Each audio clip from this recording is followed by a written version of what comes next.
Sa pag-uusap po natin ito mga kapobre, sad to see po ay wala pa pong nangyayari sa ratified bill na term setting na may kinalaman ang barangay at SK election.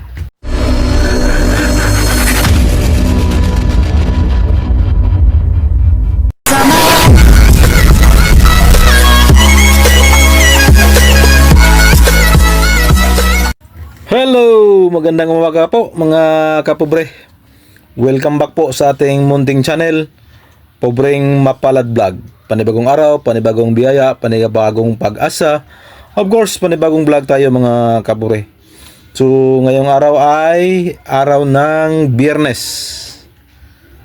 Pizza 18 na ng Hulyo mga kapobre. So sa pag-uusap po natin ito mga kapobre, sad to see po ay wala pa pong nangyayari sa ratified bill na term setting na may kinalaman ang barangay at SK election. So mga kapobre ay hanggang ngayon po wala pa po tayong balita kung ano nang nangyari, kung pinirmahan na ni Presidente or bibito na niya yung panukalang batas na yon. So sa mga nagsasabi na tuloy na sa December 1, 2025 ang barangay at SK election, ay hindi pa po yan final.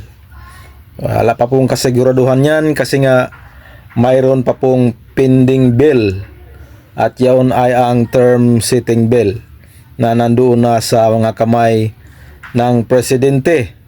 So siya na po ang nakakaalam ngayon kung tutuloy or hindi ang barangay at SK election.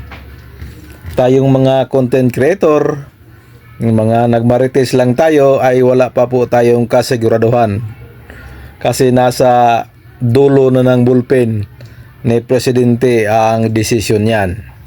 Ang atin lang ay kuro-kuro, agam-agam, marites lang muna tayo dito mga kapobre.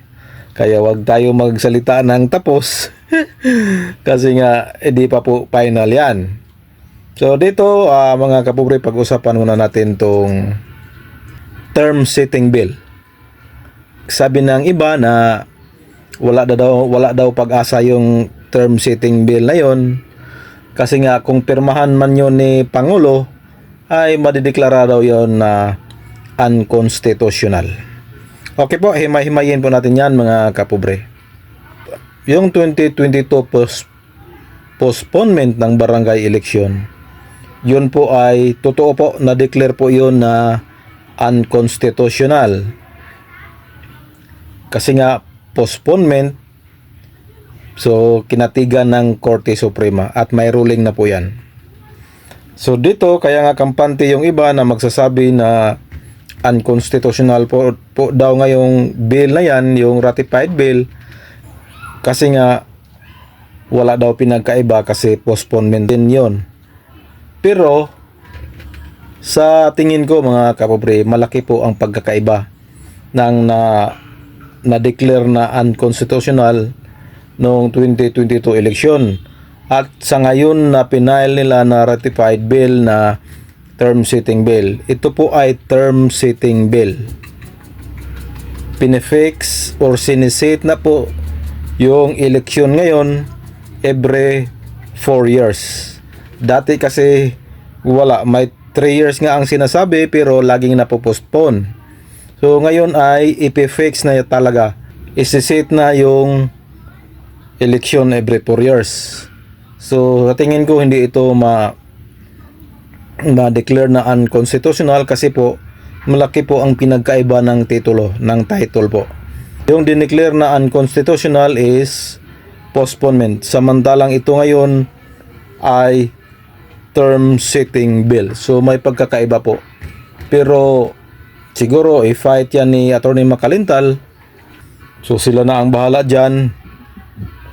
Bahala na ang Korte Suprema kung sino ang kanyang kakatigan. So hanggang ngayon mga kapobre ay wala pa ring desisyon ang Pangulo.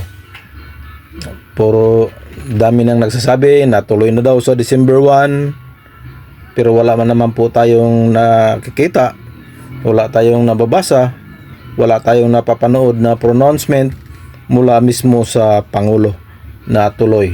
Wala po rin tayong nakita na pronouncement na hindi tuloy. So hanggang ngayon ay nakalutang pa rin yung ratified bill na yan na term setting. So kung matuloy, maganda yan sa mga aspirant.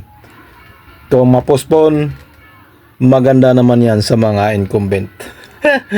So abang-abang ulit tayo mga kapobre. Antayin natin yan. Antayin natin. Total magkagulo naman yan sa social media pag may announcement na ang Pangulo. So hanggang dito na lang mga kapobre. Yan lang po ang ating pag-uusapan ngayon.